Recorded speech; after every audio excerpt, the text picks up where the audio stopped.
చాలా సంతోషంగా ఉంది. ఎందుకంటే ఈరోజు గవర్నమెంట్ హాస్పిటల్ ఏదైతే 50 పడకల హాస్పిటల్ బిల్డింగ్ పూర్తి ఈ నెలాఖరికల్లా పూర్తి అవ్వడం జరుగుతుంది.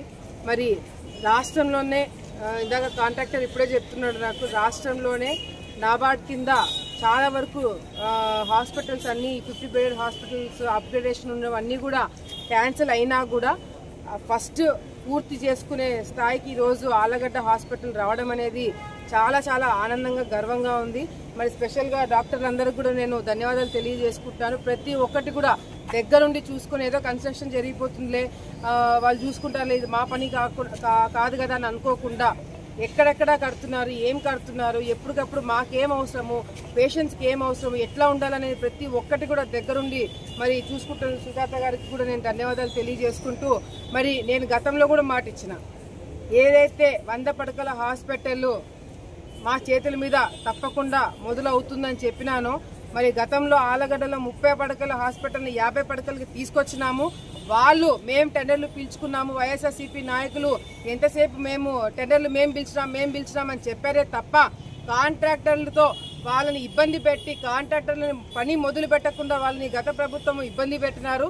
ఈరోజు మా ప్రభుత్వం వచ్చిన తర్వాత కేవలం సంవత్సరంన్నరలోనే ఈరోజు బిల్డింగ్లన్నీ కూడా పూర్తి చేసుకొని తొందరలోనే ఓపెనింగ్ చేసుకొని మొత్తం పాత బిల్డింగ్ మొత్తం కూడా ఖాళీ చేసి కొత్త బిల్డింగ్కి షిఫ్ట్ అవ్వడానికి మేమందరం కూడా ఈరోజు సిద్ధపడుతున్నామంటే దానికి కారణం కూడా ఈరోజు ప్రజలకు ఇచ్చిన మాట మీద మాకున్న అంత చిత్తశుద్ధి ఉంది. చంద్రబాబు నాయుడు గారు ఇచ్చిన మాట ప్రకారంగా కూడా ఈరోజు ఆయన కూడా ఒక స్టేట్మెంట్ ఇచ్చినారు. ప్రతి ఒక్క నియోజకవర్గంలో 100 పడకల హాస్పిటల్ తీసుకొస్తామని ఆయన కూడా చెప్పడం జరిగింది. మరి ఇందాక డాక్టర్ గారితో మాట్లాడుతున్నప్పుడు కూడా ఈ బిల్డింగ్లే కాకుండా 50 పడకల హాస్పిటల్తో పాటు ఇంకా ఎక్విప్మెంట్ కానీ స్టాఫ్ కానీ ఇంకెక్కడ ఏదైనా ప్రాబ్లమ్స్ ఉంటే వెంటనే నాకు తెలియజేయండి అని వాళ్ళు కూడా ఎప్పటికప్పుడు నేను చెప్తున్నారు. నేను వెళ్ళి సీఎం ఆఫీస్లో కూడా ఆ విధంగా నేను కూడా రిప్రజెంటేషన్స్ ఇవ్వడం జరుగుతుంది. తప్పకుండా ఆళ్లగడ్డ ప్రాంతంకు ఒక ట్రామా సెంటర్ కూడా కావాలి అని చెప్పి కూడా మేము ప్రపోజల్ పెట్టడం జరిగింది. అది అసెంబ్లీలో కూడా మాట్లాడడం జరిగింది. ఎందుకంటే మన ఏరియాలో ఎక్కువ శాతము యాక్సిడెంట్లు అవుతున్నాయి. దానివల్ల ఒక ట్రామా సెంటర్ ఇక్కడే ఉంటే నంద్యాలకి లేదా పక్క ప్రాంతాలకి వెళ్లే లోపల చాలా మంది ప్రాణాలు కోల్పోతున్నారు.